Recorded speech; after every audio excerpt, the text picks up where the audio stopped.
What's up team? Welcome to Channel Clarico, where we make complex accounting things simple.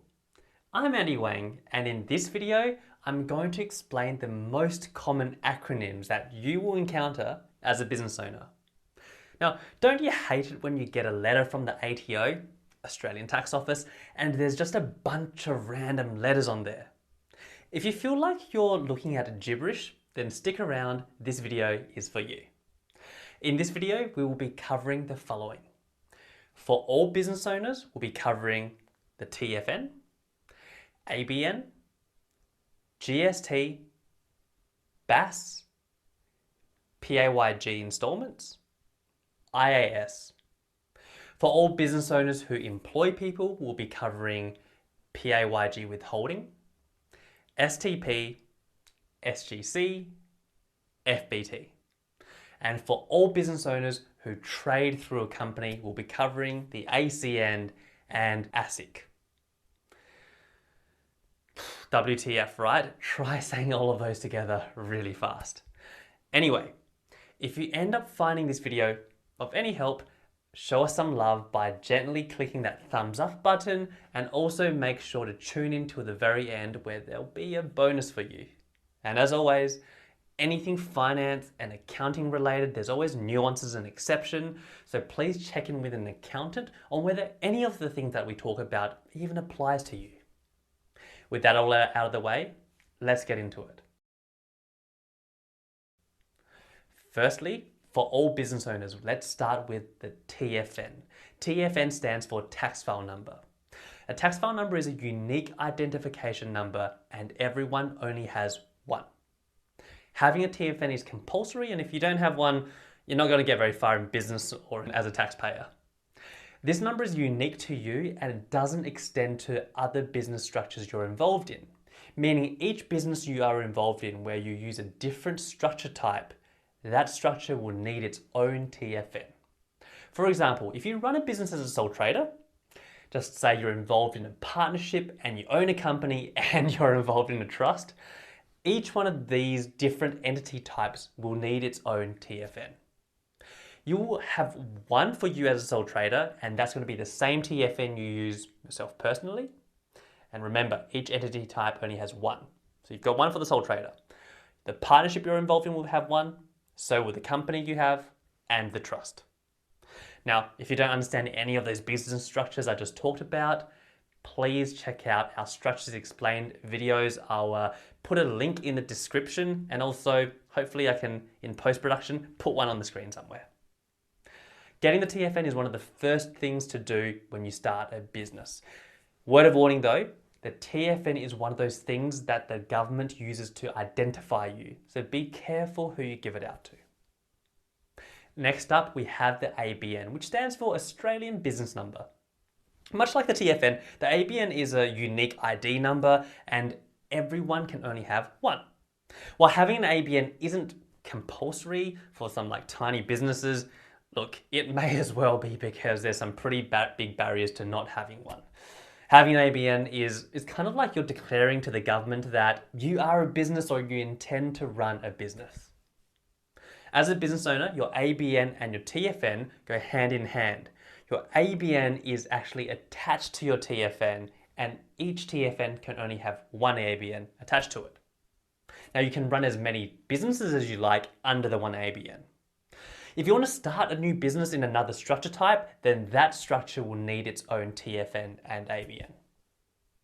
You don't need to be as, precious about your ABN as you do with your TFN, because the ABN is actually available on a public register for everyone to see if they search your business up. And generally, you also should have your ABN on your invoices when you send it to customers. So you've started your business, you've got your TFN, you've got your ABN. What about GST? Is it for you? GST stands for Goods and Services Tax. All it is another tax that most businesses need to charge their customers.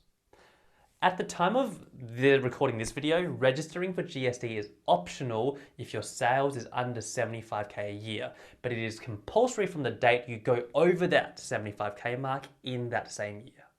Just a note, we're talking about financial years here. That's 1 July to 30 June. And super important distinction, GST is different from your income tax that you pay at the end of the year.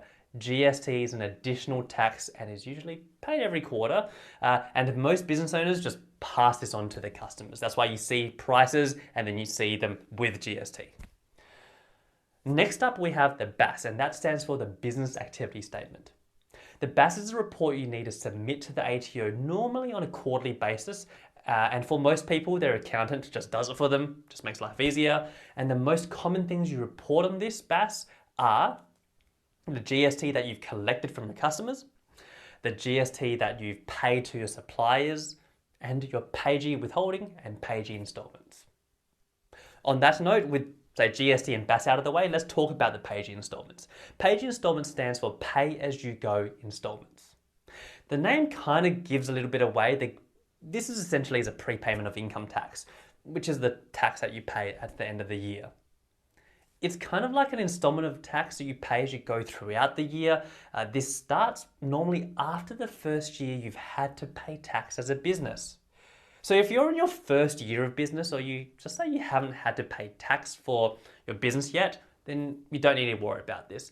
Essentially, if you paid tax for the first year ever, the ATO sort of says, hey, we noticed you paid tax last year. We think this year you're going to do as well, if not better. So we'll get you to pay it in advance. That's it. All right, time for acronyms if you employ people. First one is pay-as-you-go withholding, and it's the tax you will need to withhold from employee wages to pay to the tax office. Yes, it's mandatory. No, don't try any funny business. The ATO takes this stuff pretty seriously. If you've ever had a job, you'll be pretty familiar with this. Remember how you used to get a pay slip and the money you actually receive in your bank account is different from the wages that you got on your pay slips? And you think, damn it. Yeah, sorry. As an employer, that's going to be you. Unfortunately, you're now that person that takes tax out of the team member wages and pays it to the ATO. This is paid to the ATO either on the monthly IAS or the quarterly BAS. Speaking of the IAS, now that we know what the BAS is, the younger sibling, the IAS, will be a breeze. The IAS, or Installment Activity Statement, is just like a mini BAS and normally happens between the BAS. The only difference is that you don't report GST on it. Instead, you just report your PAYG withholding, the wages tax. This doesn't need to apply to everyone, so please check in with your accountant to see if this applies to you. Next up for employers is STP. Not a disease you can catch through fornication, but it is another mandatory thing that you need to do with the ATO. So kind of the same thing. STP stands for Single Touch Payroll, and jokes aside, it's pretty painless to do. When you employ people, you need to register for STP. This means that every time you pay your team, you're directly reporting all of those details like who you paid and how much you paid them to the ATO. This process is, or the mechanism that you do this through is called STP, and you want to make sure it's done. While we're on the topic of serious stuff that needs to be done, let's talk SG and SGC. SG and SGC, or Superannuation Guarantee and Superannuation Guarantee Charge, is all about your team members' super. And the ATO takes this super seriously. SG is the compulsory superannuation you have to pay on your team members' wages. At the moment, this is 10% of your gross team members' wages. Not only do you have to pay it, but you want to make sure you pay it on time, otherwise there are penalties. That's why they call this super guarantee, because it's meant to be guaranteed. If you don't pay it or you don't pay it on time, that's where SGC applies. SGC is basically an expensive reminder to pay superannuation for all of your team and to pay it on time. And I've seen SGC charges get up to 6 figures. So do yourself a massive, massive favor. Just pay super whenever you pay your team member wages. That's what I normally advise my clients, which hopefully is on time. And the final one for employees is FBT. And I'm sorry, this one's not very fun. FBT stands for Fringe Benefits Tax. This is a tax for you giving non-financial benefits to your team members. Yeah, Unfortunately, business owners may have to pay tax on being super nice to the team members. This could range from, say, giving team members gym memberships, tickets to concerts, use of work cards for private use, for example. Now, before you become like a bad cop, there are some ways around FBT and exceptions where it doesn't apply. Examples are if the value is less than $300, or if this would have been tax deductible in the hands of the team member. If you're ever unsure on whether you have an FBT problem, check in with an accountant. All right then, home stretch. For those of you who have companies, we have the ACN. ACN stands for Australian Company Number. Whenever you register a company, that company will be issued with an ACN. Just like the TFN and the ABN, a company can only have one ACN. This is like an identification number that ASIC will use to identify the company, and people can find the company's ACN on a public website. Speaking of ASIC, this is the Australian Security and Investments Commission. This is a government body that regulates companies. Super good distinction. No, ASIC and the ATO are not the same. The ATO deals with the tax side of things and ASIC deals with the company side of things. Just make sure that whenever you change any details of a company or the structure of it, you want to let ASIC know. Otherwise, once again, there are fines. And all right, that's it. You've made it to the end. I hope you found this video helpful, and as promised, check out the link in the description for a bonus where we've made a cheat sheet of all of these acronyms just for you to download. Please remember to like and subscribe, and until next time, peace.